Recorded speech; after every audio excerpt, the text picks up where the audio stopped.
mana fasenya sampai 100 tahun. 40 tambah 40 tambah 20, 100. Maka 2037. Silahkan cek orang-orang yang ada menghitung di pertahanan sekarang. Antum tanyakan pada yang di Lemhanas, pada di macam-macam. Bagaimana kekuatan dunia pergeserannya, saya yakin. Hitungan mereka 2037 terjadi sesuatu yang dahsyat. Balik. Musa membawa kaumnya. Karena dalam bahasa lisannya Musa, ya qaumi, kaumku. Keluar dari Mesir, fokus.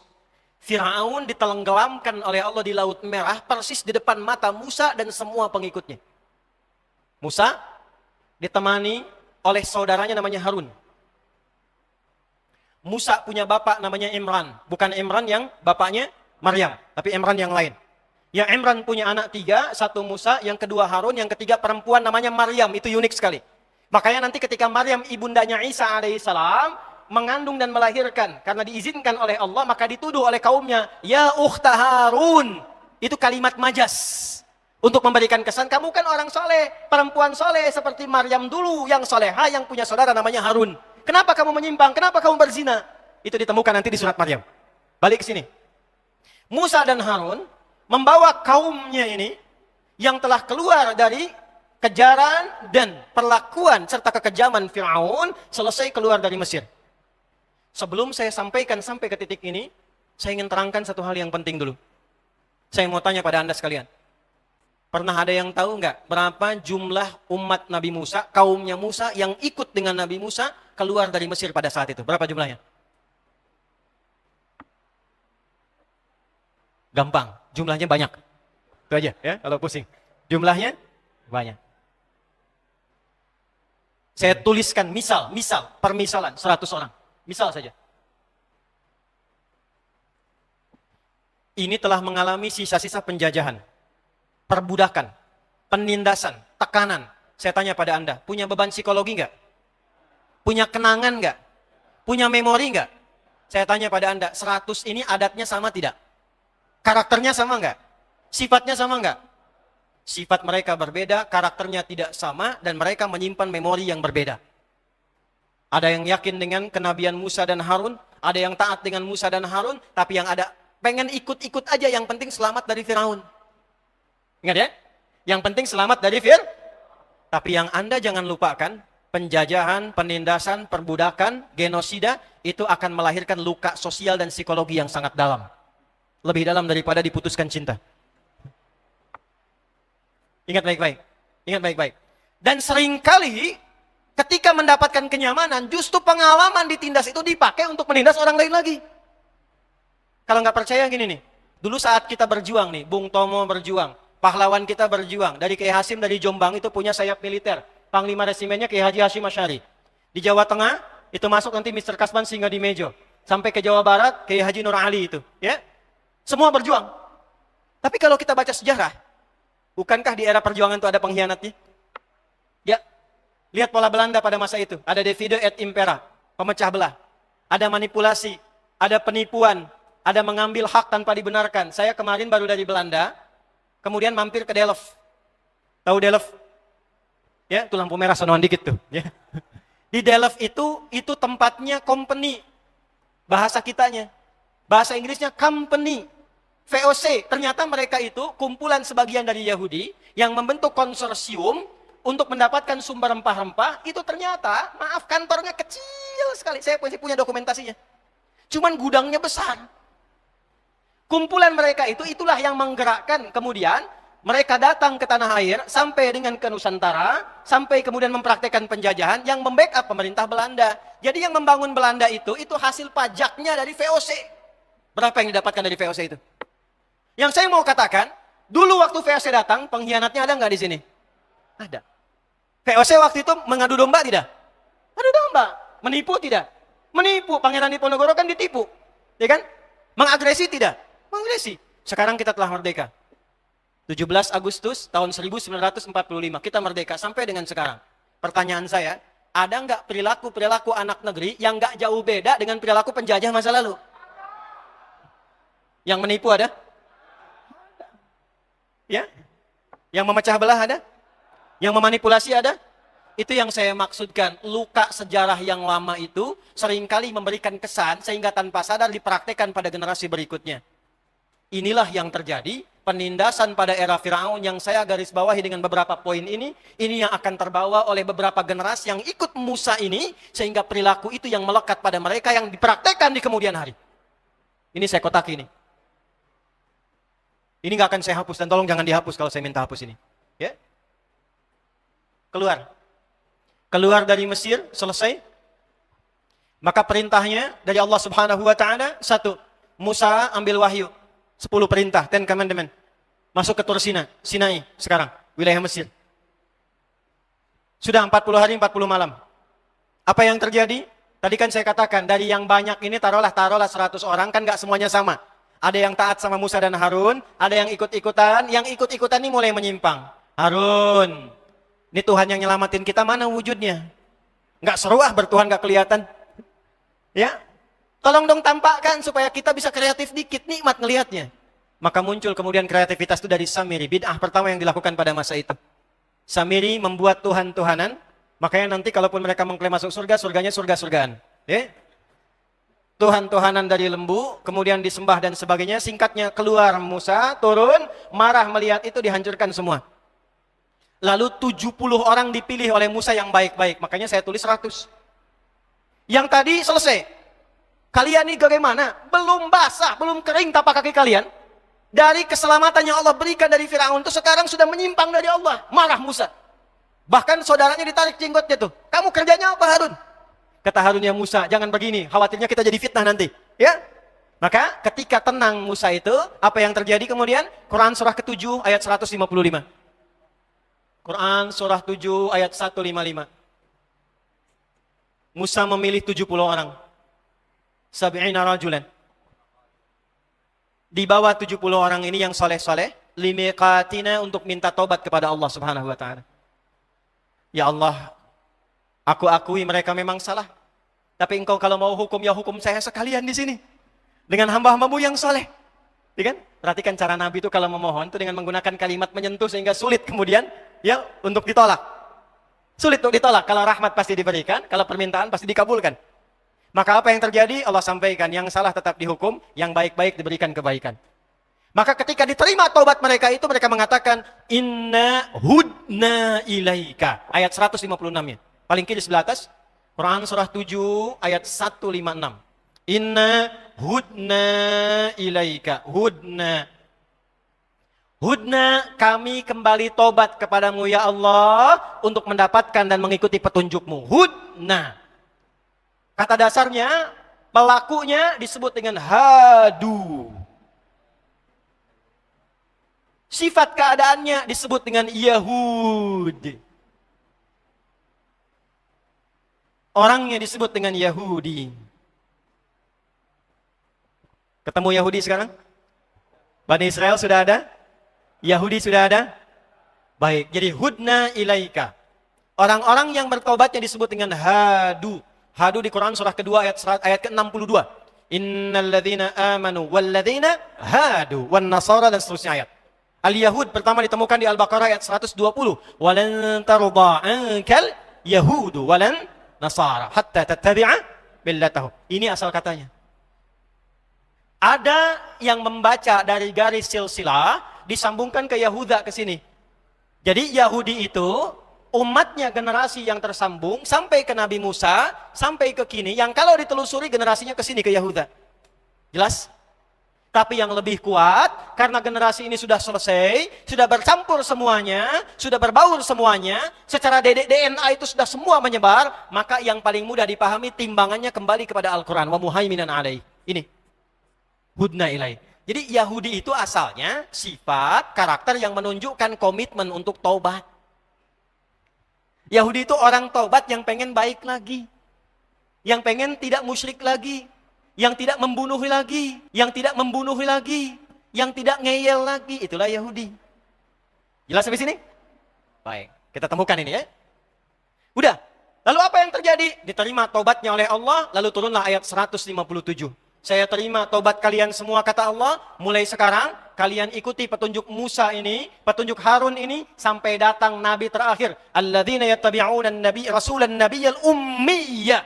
Sampai datang risalah penutup Musa, sampaikan pada kaummu sekarang. Generasi kalian akan terus melampaui zamannya. Terus hadir lagi keturunan, terus hadir keturunan. Sampai nanti lahir keturunan terakhir, akan bertemu dengan sosok Nabi yang paling agung, Nabi yang paling hebat, sifatnya ummi, namanya Muhammad sallallahu alaihi wasallam.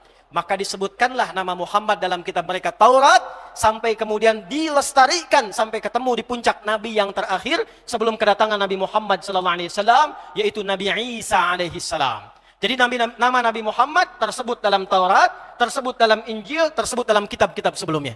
Sudah disebutkan. Maka singkatnya, menerima mereka semua, lalu kemana kami ya Allah belum menemukan tempat sekarang? Maka disebutkanlah kemudian firman Allah, balik lagi ke tempat asal yang engkau di situ dapat diterima dengan damai. Bapak moyangmu pernah di situ, Ibrahim alaihissalam, Ishak lahir di situ, Yakub pernah tumbuh di situ.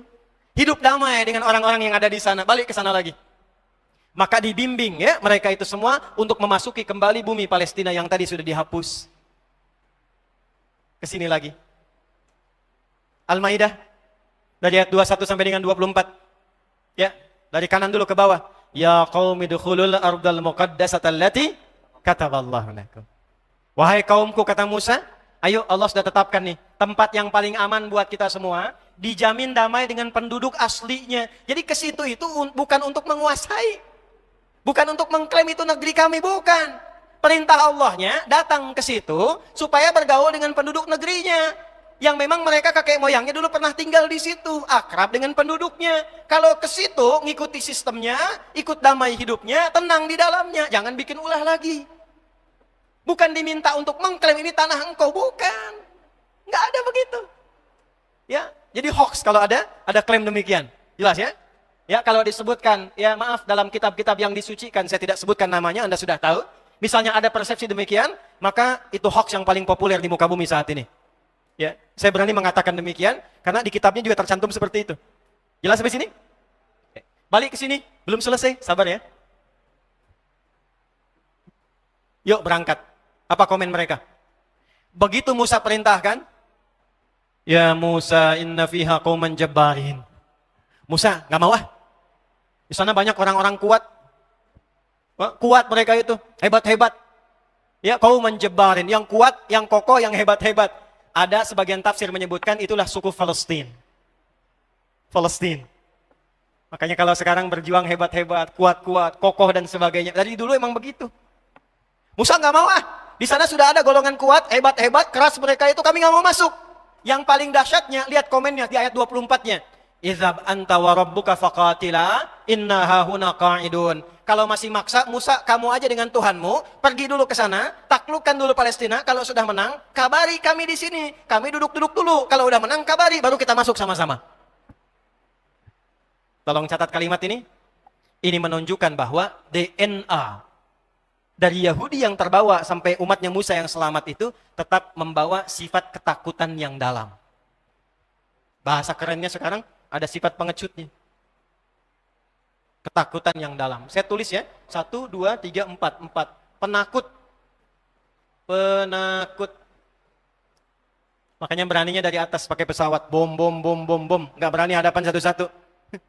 Karena penakut. Dari dulu begitu. Ya, dari dulu. Dah, saya percepat, saya mau masuk ke ujungnya. Karena ada peristiwa seperti itu, sudah dihukum. Arba'ina sanatan yatihuna fil ard. Musa, ini kaummu mengalnya luar biasa, udah diselamatkan, udah diampuni tobat, masih ngeyel juga. Saya hukum 40 tahun berkelana. Catat ini baik-baik. 5. Generasi mereka punya siklus 40 tahunan. Tolong catat ini ya. Punya siklus 40 tahunan. Siklus 40. Tolong catat ini. Orang-orang yang baca Qur'annya dengan detil, dengan teliti, dia akan mendapatkan sesuatu yang hebat dari sini. Sudah 5 saja. Yang kelima, yang terakhir, siklus 40 tahunan. Maka setelah itu Nabi Musa wafat di daerah dekat area situ, belum sampai ke situ. Setelah 40 tahun, itu Musanya wafat, Harunnya wafat, sebagian generasi tadi wafat, Ada sebagian yang beranak pinak sampai melahirkan kemudian ada satu generasi dibimbing oleh satu orang yang sangat soleh, yang dia pernah menjadi asisten Nabi Musa saat bertemu Khadir. Khadir alaihi salam. Jadi kalau baca dengan benar bukan Khidir tapi Khadir. Khadir. Di surat Al-Kahf masih ingat ada 4 kisah viral? Kisah pemuda, 1. Kisah 2 orang sahabat, yang satu kaya, yang satu sederhana dan saleh. Yang ketiga Musa dengan Khadir, yang keempat Dzulkarnain. Nah, bukankah Anda masih ingat yang menemani Nabi Musa untuk menemukan Khadir itu siapa? Yusha bin Nun. Yusha bin Nun. Maka setelah siklus 40 tahun ini, masuklah kelompok ini, komunitas ini, bangsa ini ke Palestina dibimbing oleh Yusha bin Nun. Masuk lagi setelah 40 tahun. Ada di sini. Nunggu siapa? Nunggu berjalan terus sampai munculnya seorang sosok Muhammad sallallahu alaihi wasallam. Singkatnya, tahun masuk ke 1 Masehi, lahirlah Isa alaihi salam. Isa bin Maryam. Isa meneruskan risalah Musa. Jadi kalau diurut tadi Nabi Isa, keturunannya kan masih ke generasi ini. Ke Yahuda ke atas. Maka Nabi Isa pun sesungguhnya mendakwahi keturunan yang berasal dari sini tadi. Dari Musa ke Yusha bin Nun, beranak pinak lagi, sampai periodenya Isa alaihissalam. Bayangkan, dari Musa aja kan 1400-an. Kan? Artinya apa? 1000 tahun setelah peristiwa itu, generasi Isa muncul. Ini masih beranak pinak. Maka zamannya sudah berbeda, kondisinya sudah tidak sama, dan yang menguasai tempat itu di Palestina sudah dikuasai oleh Romawi pada masa itu. Romawi sudah ada dengan Bizantiumnya. Maka apa yang terjadi? Nabi Isa diutus menjadi nabi dan rasul, diberikan oleh Allah kitab. Standar nabi itu punya kitab. Wa idz akhadallahu mitsaqan nabiyyina lama ataitukum min kitab. Dapat kitab. Maka diberi nama kitabnya Nabi Isa untuk membedakan dengan kitabnya Nabi Musa. Kalau Musa itu Taurat, kalau Isa itu apa? Injil. Tapi kaumnya generasi yang sama, generasi keturunan dari umatnya Musa.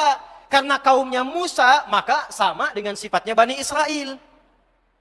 Jelas? Sama punya sifatnya Yahud, hudna ilaika. Jelas? Sama juga kemudian punya sifatnya menerima kitab, ahlul kitab. Makanya nanti di Al-Quran kita akan temukan ya Bani Israel, ya ahlul kitab, ya ayyuhalladzina utul kitab. Jelas? Baik, diturunkan, disampaikan risalah yang sama persis dengan sebelumnya, tapi syariatnya lebih dilengkapi karena sesuai dengan eranya. Dan di era Nabi Isa tetap diinfokan, akan datang Rasul penutup setelahku, namanya Ahmad. Namanya siapa? Tolong catat ini ya. Ustadz kok namanya bukan Muhammad? Kenapa Ahmad? Inilah keistimewaan Nabi yang terakhir. Karena semua nama yang melekat pada beliau semuanya nama sifat. Nabi sebelumnya rata-rata nama zat. Musa, Isa, Yakub sampai ke Adam, nama zat semua. Zat itu nama untuk membedakan satu dengan yang lainnya. Adi ini. Kan? Ustadz Fahmi itu. Adi saya nengok, Fahmi itu. Itu zat namanya. Tapi Fahmi yang jujur. Fahmi yang toleran, Fahmi yang penyabar, itu sifat namanya. Ya, nama Nabi sebelumnya zat. Tapi yang melekat pada Nabi terakhir semua sifat. Untuk menunjukkan, sekalipun Nabinya sudah wafat, sifatnya tetap abadi sampai dengan hari kiamat. Maka kata Nabi Muhammad SAW, Ana Muhammad, Ana Ahmad, Ana Al-Mahi, Ana Asyafi, Ana Al-Kafi. Semuanya sifat. Maka, orang-orang pada masa itu menduga Nabi Isa ini Nabi terakhir. Kenapa? Karena punya sifat yang sama di kitab mereka tentang ramalan nubuat Nabi terakhir itu punya sifat kasih sayang. Nama Muhammad gambaran kasih sayang. Bentuk yang unggul superlatif dari kata Mahmud. Dasarnya Mahmud, superlatifnya Muhammad. Sayang terhadap semua. Jangankan manusia, pada tumbuhan sayang, pada hewan sayang, itulah Muhammad. Muhammadur Rasulullah. Walladzina ma'ahu asyidda'u 'alal kuffar ruhama'u bainahum. 4 kali disebutkan dalam Al-Quran. Semua menunjuk sifat kasih. Quran surah 3 ayat 144, Quran surah 33 ayat 40, Quran surah 47 ayat kedua, dan Quran surah 48 ayat ke-29. Yang kedua, selain baik dengan sesama, taat kepada pencipta. Saking taatnya, nggak ada yang bisa menandingi, melebihi semua nabi yang lain. Melebihi yang lain disebut dengan tafdil namanya. Taat kepada sang pencipta. Satu aspek hamid. Taatnya banyak, sholatnya sampai bengkak kakinya, puasanya rajin sampai sunnah, baca Qur'annya luar biasa, kemudian infaknya diberikan dengan sempurna, maka berubah kalimatnya menjadi isim tafdil dari Hamid menjadi Ahmad. Maka Nabi Isa menolak klaim kaumnya, saya bukan Nabi terakhir. Memang Nabi itu punya sifat mirip dengan saya, penyayang. Tapi kedekatannya dengan Allah nggak bisa ditandingi. Wa mubasyiran birasuli ya'ti min ba'di ismuhu Ahmad. Afdal minni. Jelas? Baik, balik ke sini. Maka secara singkat disampaikan, saya bukan Nabi terakhir. Karena itu, mereka sudah tahu tentang kedatangan Nabi Muhammad. Sampai terjadilah peristiwa Nabi Isa itu kan tidak menikah. Ya, diangkat oleh Allah usia 33 tahun. Ya, masih pemuda. Diangkatnya usia berapa? 33 tahun. Makanya yang bisa diteladani dari beliau itu adalah kasih sayangnya, ajaran kasihnya. Tapi nggak bisa ditiru rumah tangganya karena nggak pernah nikah. Nabi Muhammad paling komplit.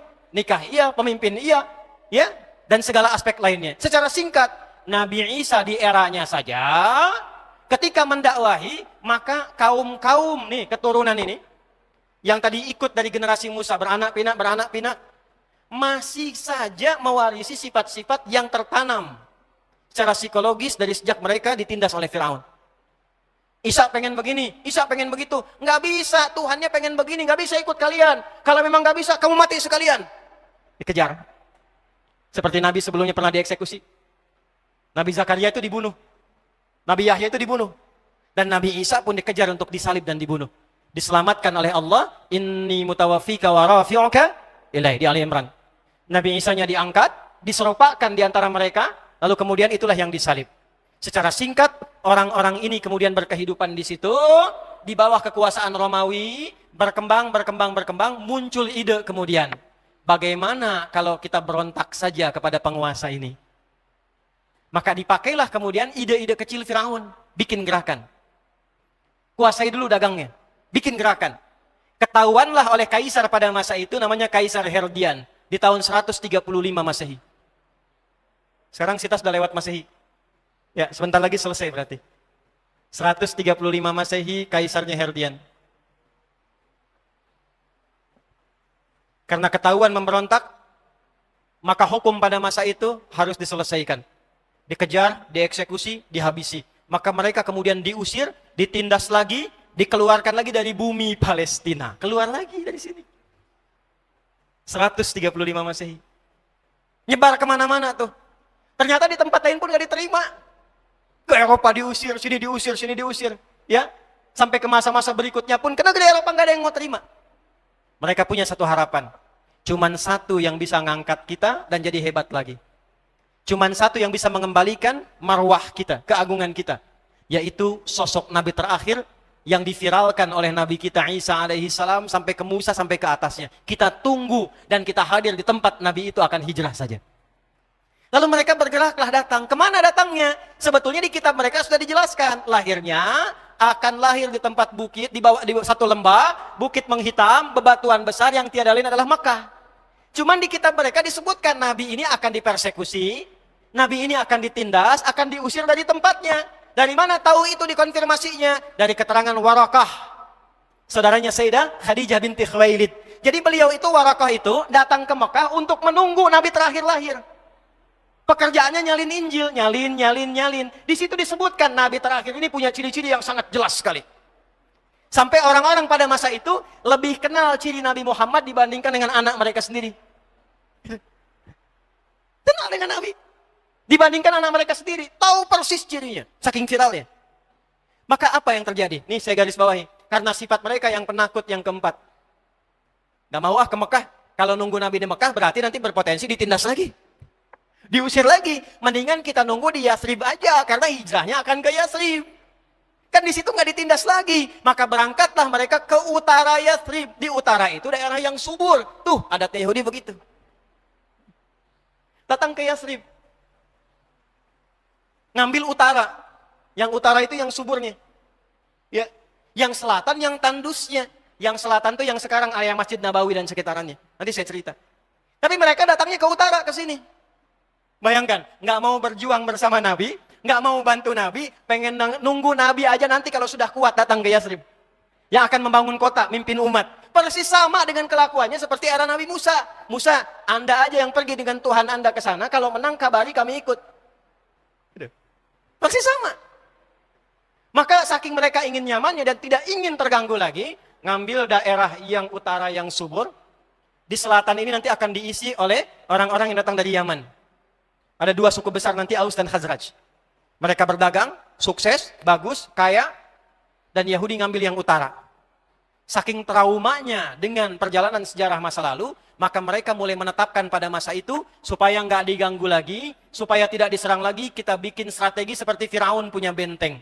Maka bikinlah mereka benteng di wilayah itu. 3 suku besar, kemudian berhijrah ke wilayah Yathrib, yang kelak dikenal dengan Al-Madinah Al-Munawwarah. Jadi Yahudi bukan suku asli di Madinah, bukan. Mereka pendatang. Maka ada 3 yang viral, Bani Qaynuqa, Bani Qaynuqa, Bani Nadir. Qaynuqa, Bani Nadir. Plus 12 suku yang lain. Teman-teman, itu saat datang, baru menetap beberapa waktu, sudah membuat sayap militer. Setiap 3 suku yang besar itu sudah punya 700 pasukan militer. Belajar dari mana? Firaun. Ini yang saya tuliskan. Mereka bikin benteng seperti Firaun bikin benteng di istananya. Sampai sekarang puing-puingnya masih ada. Terutama bentengnya Ka'ab bin Ashraf. Nanti yang ikut umrah saya tunjukkan sebelah mana lokasinya insyaAllah. Nanti di surat Al-Hasyr akan ditemukan rahasianya. وَظَنُّوا أَنَّهُمْ مَانِئَتُهُمْ حُصُونُهُمْ مِنَ اللَّهِ. Husun itu benteng. Bikin benteng yang kokoh. Berlapis-lapis. Lapis pertama ada perimeter lagi, tokohnya di tengah-tengah. Bikin kekuatan militer. Kalau kita ingin kuat di sini, kuasai militer. Bikin sayap militer, setiap suku punya 700 pasukan. Kedua, gerakan ekonomi. Bikin pasar. Gimana supaya kuat? Lihat Firaun. Harus ada oligarkinya. Ini yang harus dikuasai. Maka apa yang terjadi? Bikin seperti korunnya. Maka apa yang dilakukan? Seperti Firaun memecah belah rakyatnya, pecah belah Aus dan Khazraj. Yang tadinya akur, yang tadinya baik, dipecah sampai mereka berkelahi puluhan tahun gak pernah damai dan menjadi pertengkaran yang sangat luar biasa dahsyatnya. Kalau wafat di Aus, mesti meninggal di Khazraj. Selesai. Maka pada saat itu, Yathrib dikuasai oleh Yahudi. Perputaran pasar ekonominya, plus kekuatan militernya. Dan punya spionase. Agen-agen intelijen yang cukup kuat mereka pada masa itu. Sehingga disegani. Di situasi itulah kemudian, mereka menunggu datangnya Nabi Muhammad SAW. Belum selesai, Mas. Mau duduk silakan. Mereka menunggu Nabi Muhammad SAW. Jadi datang ke Madinah itu, datang ke Yathrib, itu untuk nunggu Nabi Muhammad. Nunggu Nabi Muhammad. Yang menarik apa? Begitu mereka klaim dan diabadikan di dalam Al-Quran. Dari mulai kitabnya. Dari kitabnya Al-Quran, dari nabinya Muhammad sudah tahu itu. Di kitabnya ada di Al-Quran ayat ke-89. وَلَمَّا جَاءَهُمْ كِتَابٌ مِّنْ عِنْدِ اللَّهِ مُصَدِّقًا لِمَا وَكَانُوا مِنْ قَبْلُ يَسْتَفْتِحُونَ عَلَى الَّذِينَ كَفَرُوا فَلَمَّا جَاءَهُمْ مَا عَرَفُوا كَفَرُوا بِهِ. Mereka udah nungguin Qurannya. Nabinya Al-Baqarah ayat 101. وَلَمَّا جَاءَهُمْ رَسُولٌ مِّنْ عِنْدِ اللَّهِ. Mereka udah nunggu Rasulnya, tahu akan ada Quran, sudah tahu. Ketika Nabinya datang ke Yathrib, ke Madinah, Nabi datang ke situ, ternyata mereka mendapati realita, Nabi yang mereka tunggu itu bukan dari keturunan yang mereka harapkan. Mereka berharapnya ingin membangkitkan kembali keunggulan mereka, ras mereka, turunan mereka, silsilah mereka. Pengennya dari jalurnya siapa? Jalurnya Bani Israel. Jalurnya ke atas, Yakub, Ishak, Ibrahim. Ternyata yang dipilih oleh Allah jalurnya Ismail alaihi salam. Maka apa komen mereka? Diabadikan komentar ini oleh Imam Ibnu Jarir At-Tabari dalam kitabnya Jami'ul Bayan an Ta'wili Ayatil Quran, dikenal dengan tafsir Al-Imam At-Tabari. 16 jilid. Jilid pertama, halaman 113 paling kiri sebelah atas. Maka komennya apa? Ya Muhammadun, innaka nabiyyun mab'utsun. Benar, memang engkau nabi yang diutus. Tapi Anda diutusnya bukan untuk kami. Walakin lastalana, walakinnaka bu'itsta li ghairina. Tapi sayangnya, Anda bukan diutus untuk kami, Anda diutus untuk kaum selain kami. Tuh, Yahudi itu. Yang datang ke Madinah mereka, yang nungguin Nabi mereka, yang tahu sifatnya mereka, yang tahu tandanya mereka. Begitu datang Nabi yang mereka harapkan, mereka sendiri yang ngeyel, mereka sendiri yang ngeles dan mengatakan, memang Anda Nabi yang diutus, cuman sayang Tuhan ngutusnya bukan untuk kami, untuk kaum selain kami. Sifat itu muncul lagi. Maka apa yang terjadi? Karena nggak sesuai dengan harapan, muncullah kemudian karakter-karakter yang lama sudah tertanam. Eksekusi nih, nggak sesuai dengan spek kita. Tuh. Apa yang terjadi? Spionase dipakai. Mulai diperalat ahli Madinah. Abdullah bin Ubay bin Salul, tokoh munafik Madinah didekati. Memang orang ini datang ke sini memecah belah aja nih Muhammad nih. Kalau dia bikin masjid, kita bikin masjid lagi aja. Tuh. Diganggu semua, pasar diganggu, semua diganggu. Nabi ingin stabilkan pasar, diganggu. Akhirnya apa yang terjadi? Nabi bijak, turun wahyu, perintahkan. Udah, bikin perdamaian. Bikin piagam kesepakatan. Maka disitulah kemudian dibuat kesepakatan piagam Madinah. Kurang lebih 29 poin. Dan yang paling menarik, yang dipakai hukumnya masing-masing keyakinan. Orang Islam dengan hukum Islam, Yahudi hukum Yahudi, Nasrani hukum Nasrani. Apa yang terjadi? Tetap khianat juga. Di antara kesepakatannya kalau urusan bangsa dan negara harus saling membantu. Terjadi serangan dari luar. Siap perang Badar itu. Yang berangkat siapa? Cuma orang Islam, ini nggak bantu. Begitu perang Uhud, oke kita bantu. Kirim dia pasukan. Di tengah-tengah sepertiga pasukan itu dari 1.300 keluar.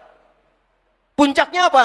Kita kerjain Muhammad, lempar aja pakai batu dari atas. Undang ke benteng kita, dari atas turunkan batu kepadanya. Timpakan langsung. Maka turun wahyu diberitakan lewat malaikat Jibril, Muhammad jangan datang, kau dijebak, balik lagi. Tapi yang paling menarik, yang akan membunuh Nabi itu temannya sudah bilang, jangan, gak akan kejadian. Pasti, nih lihat kalimatnya, pasti malaikatnya akan memberitahunya. Dan terjadi. Puncaknya pemberontakan. Begitu terjadi pemberontakan, keluarlah hukum. Yang memberontak mesti dikepung, mesti dikeluarkan dari Madinah. Maka dikepunglah semua golongan bani-bani itu, ya, Bani Qainuqah, Bani Nadir, Bani Qainuqah, dikepung semua, dikeluarkan dari Madinah. Pengepungan itu diabadikan dalam surat Al-Hasyr. Tadinya mereka tidak ada yang optimis, nggak mungkin bisa kita kalahkan nih. Bentengnya terlalu kuat. Nggak mungkin dikalahkan. Nggak mungkin dikalahkan. Bentengnya terlalu kuat, militernya terlalu kuat, strateginya terlalu kuat, sampai Nabi mengatakan, cuma ada 2 cara yang Allah sampaikan kepada kita untuk mengalahkan itu. 1, walaupun benteng mereka itu kuat, tapi Allah telah tanamkan di hati mereka sesuatu yang melemahkan benteng mereka, yaitu sifat ketakutan yang sangat dalam. Ya. Al-Baqarah ayat 78 sampai dengan ayat 80. Ya. Fi qulubina gulf balla'nahumullahu bikufrihim faqalilan ma yu'minun. Jadi di hatinya itu sudah ada ketakutan yang mendalam. Karena takut, maka mereka membuat parameter-parameter, takut sekali. Maka ada satu yang harus dilakukan. Sebelum kemudian itu terjadi, maka yang paling atasnya itu, pimpinan atasnya, ya itu harus diambil. Sifat takutnya itu untuk diambil, masuk ke dalam jantungnya sekalian. Maka dirumuskan strategi. Nabi angkat tangannya. Kata Nabi, siapa yang bisa membawa kepadaku Ka'ab bin Ashraf, itu tokohnya pada masa itu. Maka Muhammad bin Aslamah mengacungkan tangannya. Dia mengajak kerabatnya. Gimana caranya kita membuat strategi bisa masuk ke wilayah bentengnya. Maka disusun strategi, bagaimana caranya? Secara singkatnya, Yahudi itu gampangnya senang dagang. Maka dibawa diplomasi, dia katakan, Ka'ab bin Ashraf, saya mau dagang nih. Ya, engkau kan temannya Muhammad. Enggak, saya udah benci sama Muhammad. Maka nyamar dia. Ya, maka bagaimana caranya? Dia buktikan dengan menghina Rasulullah, tapi sudah minta izin pada Nabi. Satu-satunya manusia yang diizinkan menghina Nabi cuma Muhammad bin Salamah. Satu orang. Dibolehkan. Dia mencela Nabi karena itu dia yakin. Oke, kalau gitu saya yakin kamu teman saya. Maka kalau kamu mau pinjam uang kepada saya, kan mau pinjam uang tuh buat modal. Ya, secara singkatnya. Jaminannya apa? Inilah bengisnya Yahudi. Jaminannya anak kamu, istri kamu dulu, istri kamu. Makanya mereka sekarang menculik anak-anak, menculik perempuan, dibawa bukan untuk apa-apa, supaya jadi jaminan. Itu sudah dari dulu karakternya. Itu akarnya. Antum sekarang melihatnya hanya, oh ini Hamas bawa tawanan culik. Ya akhi, otaknya dipakai sedikit lah. Ya, itu sebelum terjadi, yang di sana tuh udah nyulik duluan. Anak-anak diculik, perempuan diculik, orang tua diculik, dan bukan 1-2 orang. Tanya sama teman-teman kita nih, ratusan ribuan orang diculik. Supaya apa? Jadi jaminan keamanan. Itu, jaminan keamanan. Akhirnya apa yang terjadi? Dia masuk, sudah dia datang ke tempat orang, dia bikin benteng di situ, dia ambil pasarnya, dia monopoli tempatnya, dia jauhkan orangnya, dia pecah belah kemudian masyarakat yang ada di situ. Itu bukan hanya terjadi sekarang, zaman Nabi sudah begitu, tempatnya di Yathrib. Makanya komen para sejarawan, pasar terburuk setelah Kufah itu Yathrib pada masa itu. Sebelum dibenahi oleh Nabi. Sebelum dibenahi oleh Nabi. Jadi datang ke situ, mengeksploitasi wilayahnya, ambil yang paling subur, kemudian tindas orang-orangnya, kuasai pasarnya, kemudian tindas orang-orang sekitarannya, ambil pasarnya, dan kuasai militernya. Itu mereka. Maka kemudian, nggak bisa lah, masa orang sehebat engkau mengambil istri kami, setampan engkau mengambil istri kami. Kalau begitu kata Ka'ab bin Ashraf, anak kamu saja. Nanti apa kata orang-orang Yahudi yang lain, kaum kamu itu, masa bangsawan Yahudi cuma ngambil anak orang? Kalau gitu bagaimana? Kalau senjata kalian saja. Maka 3 orang ini sepakat, baik senjata kami akan kami kumpulkan sebagai jaminan pinjam modal darimu. Saat pinjam senjata itu, itulah strateginya bagaimana masuk ke benteng Yahudi tetap membawa senjata. Pada masa itulah masuk kemudian ke dalamnya, senjata masih dibawa, lalu Ka'ab bin Ashraf ini, maaf teman-teman sekalian, itu orangnya modis. Selalu pakai parfum. Dan selalu ganti-ganti perempuan. Malam itu baru nikah dengan istri yang baru. Saat akan malam pertama kata istrinya, ada panggilan dari luar kan? Ka'ab keluar, kita ada janji. Kata istrinya, jangan keluar suamiku, saya mencium bau tetesan darah di luar. Kata suaminya, nggak mungkin, tenang aja, ini kan benteng yang kuat, keluar dia. Begitu keluar, secara singkatnya dicium oleh sahabat tadi, engkau wangi sekali, ajak jalan-jalan. Karena luas sekali. Ajak jalan-jalan, begitu pengen nyium lagi, boleh nggak cium lagi, tundukkan kepalamu sedikit, begitu ditundukkan. Lantas kemudian dieksekusi, dibawa kemudian kepalanya diserahkan kepada Nabi SAW. Begitu yang atasnya itu dapat, maka ciut nyali ke bawahnya semua. Itu yang menjadikan kalau komandan-komandannya itu di lapangan tuh kena satu, yang lain ciut semua, nggak ada yang mau berani. Makanya yang disewa tentara bayaran dari luar. Paham nggak sampai sini? Gitu. Makanya pakai pesawat, bum, nggak ada yang pengen langsung. Kenapa? Karena memang DNA-nya penakut. DNA-nya penakut. Jangankan kenal pesawat. Dengar takbir nih ya, dengar takbir nih. Allahu Akbar, lari semua tuh. Gak percaya nanti ada masanya. Dengar takbir dari semua. Maka apa yang terjadi teman-teman sekalian? Dikepung semuanya. Berlaku hukum mereka. Karena memberontak, kepung keluar. Maka dikepunglah benteng itu. Ketika dikepung itu mereka takut. Jadi cuma 2 cara mengalahkannya. Imma dikepung, sehingga lemah kekuatannya. Atau diambil tokoh-tokohnya, ditukar dengan sandera-sandera yang ada. Jadi wajar kalau sekarang ngambil itu, bukan untuk mengeksekusi. Pada dasarnya. Tapi memang fitrah mereka begitu. Kalau nggak begitu, nggak mau ditukar dengan ribuan tahanan yang sudah disiksa itu. Jelas sampai sini? Oke, selesai. Kalau sudah paham, bersih Madinah dari Yahudi. Dan itu karena perilaku mereka sendiri, bukan karena nabinya. Kalau di sekolah, berlaku hukum. Kalau ada anak merokok, kepala sekolah mengeluarkan.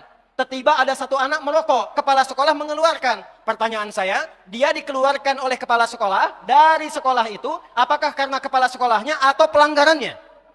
Pelanggarannya. Maka jangan katakan Nabi mengusir orang Yahudi dari Madinah. Yahudi keluar dari Madinah karena pelanggaran mereka sendiri yang memberontak, dan keluarnya karena hukum mereka. Di kitab mereka dituliskan kalau memberontak, keluar, diusir dari tempatnya. Dan hukuman mati bagi yang memberontaknya. Itu hukum mereka sendiri. Keluar. Sudah? Berubah kotanya jadi tenang, Yahudi sudah nggak ada, tenang makmur, maka dari Yasrib berubah jadi Al-Madinah Al-Munawwarah. Kemana Yahudi? Nyebar lagi. Ke Eropa nggak punya tempat tinggal, ke Austria diusir, ke Jerman kemudian disiksa dan sebagainya, nyebar. Singkatnya diterima oleh satu kesultanan pada masa itu yang punya wilayah cukup luas, dikenal dengan Turki Utsmani, Kekaisaran Ottoman. Maka di mana mereka bisa diterima? Karena di tempat lain nggak ada yang mau terima. Balikin lagi ke firman Allah, Ardul Muqaddasah. Maka ditampunglah di bumi Palestina. Dari mulai abad ke-18 masuk ke situ lagi, secara singkat karena saya percepat waktunya mau habis. Masuk ke situ, damai di situ. Damai, tenang, bisa hidup lagi, bisa dagang lagi, bisa nyaman lagi. Sampai musibah muncul 1924. Umat Islamnya sudah jarang ngaji lagi. Sibuk dengan diri sendiri, terpecah-pecah, sudah saling menyalahkan. Gara-gara kunut gak kenal saudara. Gara-gara bismillah jahar dan sir, sudah gak kenal lagi. Sudah beda manhaj, sudah bid'ah-bid'ahan. Assalamualaikum akhi, beda manhaj. Allahumma hdina fi man hadait, bid'ah.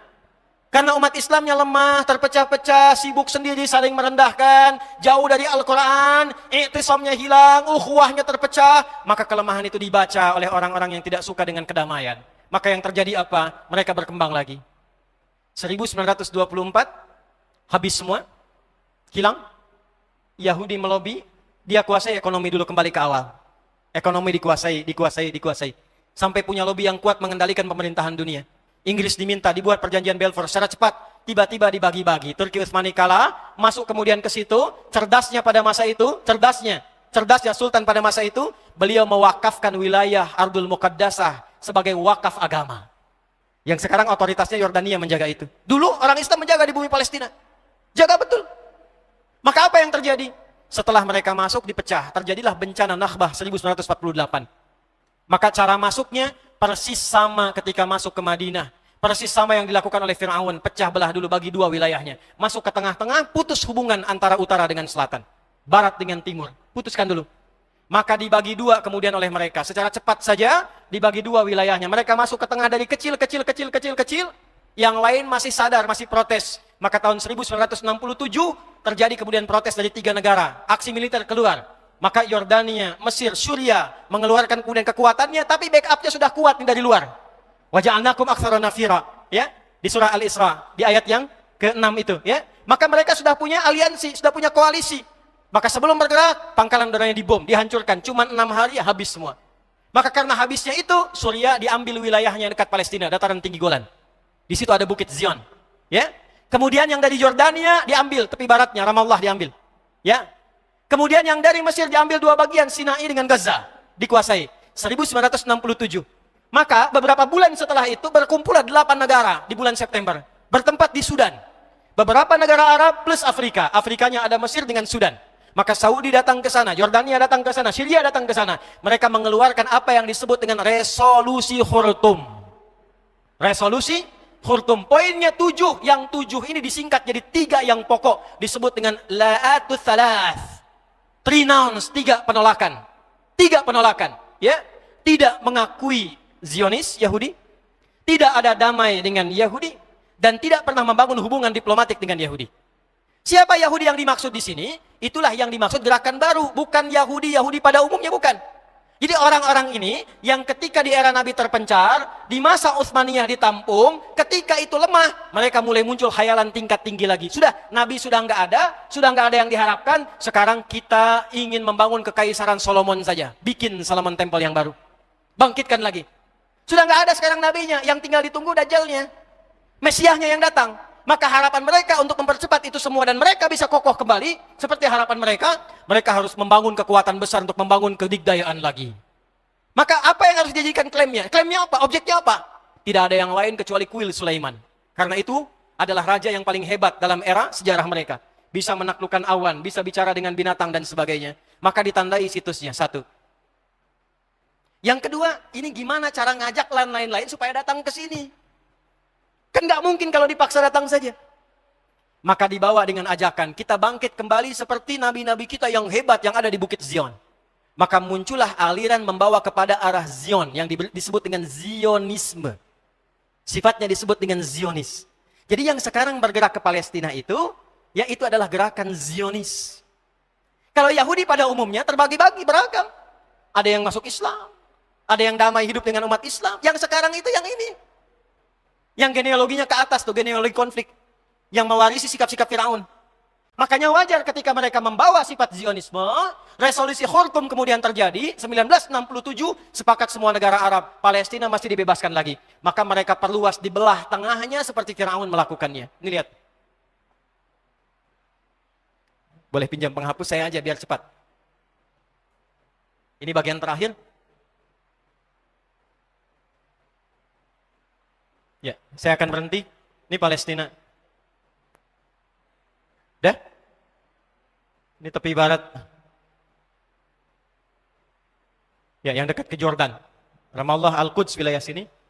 Ini kita gambarkan yang Gaza saja. Ini yang dekat nanti selatannya ke Rafah. Utaranya yang ada rumah sakit kita ini, yang sekarang sedang terancam di utara nih. Ya, yang teman-teman ada di sini. Gambarkan di sini aja biar cepatnya. Ini semua Palestina. Di peta awal namanya juga Palestina. Peta silahkan putar. Ya, saya punya, tadi saya katakan saya punya Bible yang edisi internasional. Yang depannya ada petanya. Itu 1200 tahun sebelum Masehi. Itu tertulisnya Palestina. Dan masih ada tulisan Gaza. Gaza. Mereka masuk lewat tengah, dibelah. Seperti Firaun dulu pernah membelah. Supaya tidak terkoneksi antara utara dengan selatannya. Ya, udah. Tutup begini. Biarkan yang ini, biarkan yang ini. Lalu apa yang dipakai? Nih, kekuatan intelijennya. Ambil salah satu untuk diprovokasi seperti Aus dan Khazraj dibuat fitnah. Nanti mana yang berhasil, itu yang disupport, kirimkan ke sana. uangnya, kirimkan pendanaannya, support supaya terpecah visinya, supaya nggak menyatu ini dengan ini. Supaya masing-masing bikin faksi sendiri. Masuk lewat tengah. Maka apa yang terjadi? Ya, setelah 1148 Nakhbah. Ya, Nakhbah itu tragedi, bencana. Datang mereka ke situ mendeklarasikan sebuah negara, entah dari mana tiba ajalnya, tiba datangnya, berdiri negara, muncul di tengah-tengah, dibagi dua seperti itu. Maka pertama berdiri PLO, sekitar 1150-an, dengan tokohnya Yasir Arafat, Allah yarham alaih. Ya, Palestina Liberation Organization. Itu berjuang. Berjuang dengan sayap militer, dengan tenaga, dengan pikiran, dengan semuanya. Gabung semua di situ. Maka apa yang terjadi? Setelah 1167, gagal tadi yang 3 negara, sepakat 8 negara, tapi yang terjadi ternyata jauh panggang dari api. Masuk awal tahun 70-an, yang 8 ini mulai kemudian melunak, mulai menyalahi komitmen yang renounce, yang la'at salas itu. Mulai buka hubungan diplomatik. Padahal yang 3 itu mengatakan tidak ada hubungan diplomatik. Tidak ada kerjasama, tidak ada pengakuan, tidak ada damai. Itu semua dilanggar, semua buka hubungan kerjasama. Baik yang langsung ataupun yang diam-diam. Dalam keadaan itulah kemudian, perjuangannya sulit mendapatkan dukungan. Dan kalau Anda menelusuri sejarah, ternyata tahun 1931 sudah ada orang-orang dari Indonesia. Walaupun Indonesianya belum lahir, yang sudah berangkat sampai ke Gaza. Yang pemimpinnya yang berada di Mesir pada masa itu dan bertemu dengan Syekh Al-Amin Al-Husaini. Namanya siapa? Masih ingat? Kiai Haji Kahar Muzakir. Kiai Haji Kahar Muzakir menggerakkan 6 orang pemuda dari Mesir untuk ikut berjuang, bahkan berjuang dengan militer. Ada yang namanya Jaka, ada yang dari Lampung, ada yang dari NTB, ya, ada yang dari NTB, ada yang dari Lampung, ada yang dari mana-mana. 6 orang berjuang sampai syahid di sana. Ya, ada yang datang ke sana. Dulu masih perjuangan karena kenapa? Palestina, mereka juga membela perjuangan kita di sini, kita pun mendukung perjuangan mereka di sana. Ya, makanya ketika kita akan deklarasi kemerdekaan 9 September 1944, Syekh Muhammad Al-Amin Al-Husaini itu mensupport sampai berangkat di Jerman, di radio Jerman, itu mereka mendukung melalui Syekh Muhammad Al-Amin Al-Husaini, mufti pertama yang memberikan dukungan kemerdekaan Indonesia dari Palestina. Dari Yerusalem beliau. Ya, negara pertamanya Mesir, mufti pertamanya dari Palestina. Dibalas itu dengan Kiai Haji Ahmad Muzakir, ya, yang beliau datang kemudian ke sana, Kahar Muzakir datang ke sana, memimpin, membawa dengan tulisan-tulisan yang tulisan itu diabadikan kelak. Nanti ada di Suara Muhammadiyah, ada juga di edisi Mujtama yang di copy paste tulisannya oleh Babeh Ridwan Saidi kemudian hari. Sampai sekarang masih bisa diakses tulisannya. Jadi saya mau katakan hubungan Indonesia dengan Palestina itu hubungan yang sangat dalam, sudah jauh-jauh hari, sudah masa sebelum kemerdekaan, saling support kemerdekaan. Jadi kalau sekarang ada di Indonesia yang kunutnya untuk Palestina, donasinya untuk Palestina, hartanya untuk Palestina, pikirannya untuk Palestina, karena memang kita satu dengan Palestina. Tapi yang mau saya katakan tadi, karena sudah nggak ada harapan, maka sebagian bangkit. Maka muncullah Syekh Yasin. Ahmad Yasin. Syekh Yasin ini menarik. Beliau berangkat ke Mesir tahun 1155-56, belajar di Al-Azhar. Ditangkap oleh rezim pada masa itu karena diduga ikut dengan gerakan Ikhwanul Muslimin. Dulu, Jamal Abdul Nasir itu sahabatan dengan Syekh Hasan Al-Banna. Sahabatan dua-duanya itu. Cuma karena beda pandangan politik, kemudian beda pandangan, maka gerakan Syekh Al-Banna kemudian dimatikan. Singkatnya begitulah. Ya, dianggap kemudian menyimpang karena masalah politik dan kita nggak ikut-ikut ke sana. Singkatnya bagaimana? Syekh Yasin datang tahun 50-an ke sana, kemudian ke Al-Azhar, ditangkap, dikira gabung ke gerakan Ikhwanul Muslimin. Beliau bingung, nggak tahu kok ditangkap. Setelah kemudian diteliti, diidentifikasi, ternyata nggak terlibat. Tapi dari situ kemudian beliau mengenal lebih jauh. Ikut ke situ, ikut gerakannya, ikut kemudian apa yang dilakukan dari gerakan-gerakan tarbiyahnya sampai pada tanggal 14 Desember tahun 1987 ketika melihat realita tidak ada yang berjuang lagi, sementara anak-anak ditawan, perempuan dibunuh, orang di jalanan ditembak begitu saja, masyarakat dipecah belah, Al-Aqsa semakin digali semakin dekat, tidak ada yang mempertahankan, sementara dunia Islam di luar tidur semua. Maka beliau membentuk dengan sahabatnya 6 orang. Termasuk di situ ada Syekh Dr. Abdul Aziz Ar-Rantisi, ya, dengan beberapa kolega yang lain, maka didirikanlah gerakan Harakah Muqawamah Al-Islamiyah, disingkat dengan Hamas namanya. Itu yang sekarang jadi trending topik itu. Ya. Maka dari tahun 80-an itu mereka dididik oleh Syekh Yasin dengan Al-Qur'an. Diajarkan kepada mereka tentang kisah-kisah ini. Bagaimana perjalanan Yahudi, karakternya bagaimana, sifat penakutnya bagaimana, cara masuk ke mereka bagaimana, seperti apa gambarannya, dan dihitunglah siklus 40 tahunan. 1987, 40 tahun ditambah itu berapa? 2027. Jadi disiapkan oleh beliau 3 fase di surah Al-Isra yang tadi dibaca, khususnya ayat 4 sampai dengan ayat ke-7-nya. Wa qadayna ila bani Israila fil kitab la tufsidunna fil ardi marrataini wa la ta'lunna 'uluwan kabira. Bani Israel itu kata Allah sudah tetap perjalanannya dari sejak generasinya ini berjalan selalu merusak dan mewarisi karakter-karakter tadi. Ya. Lompat sedikit, ini mau kita tutup nih. Masih ingat ayat di Quran Al-Baqarah ayat 65? Masih ingat nggak? Ada sekelompok golongan Bani Israel dikutuk jadi apa? Kera. Antum pernah riset kera nggak? Ini saya ajarkan Al-Irsyad ya, sekolah Al-Irsyad Pak Abdul Rahman ya. Anak-anaknya ajak ke kebun binatang. Ya. Keluarkan semua hewan yang ada di Al-Quran, riset karakternya di kebun binatang itu. Tanyakan pada pawangnya. Saya ngajar tafsir di Libya. Saya bawa anak-anak yang belajar dengan saya ke kebun binatang di Libya. Tugasnya satu, keluarkan semua hewan yang ada di Quran, lalu teliti karakternya. Kalau nggak tahu, tanyakan pada pawangnya. Maka kelompok kami ada kelompok kera, kelompok unta, ya, kelompok gajah dan yang lainnya. Ya, paling nggak enak kelompok kera kalau dipanggil. Unta enak datang, gajah datang, begitu kera susah. Ya. Saya langsung ke kera saja. Bagaimana cara ngetesnya? Dia datang ke situ, dia lempar makanan. Begitu dilempar, diambil dengan tangan yang kanan. Lempar lagi, diambil dengan yang kiri. Lempar lagi, diambil dengan 2 kaki. Ya, begitu kawan sesama kera datang ke situ, dia usir. Tapi kalau dia lihat diuji di tempat lain dikasih banyak, dia usir kera yang ada di situ, dia ambil dan kuasai tempat itu. Itulah sebabnya kenapa Allah memberikan gambaran kutukan dengan kera, karena perilakunya sama-sama mirip.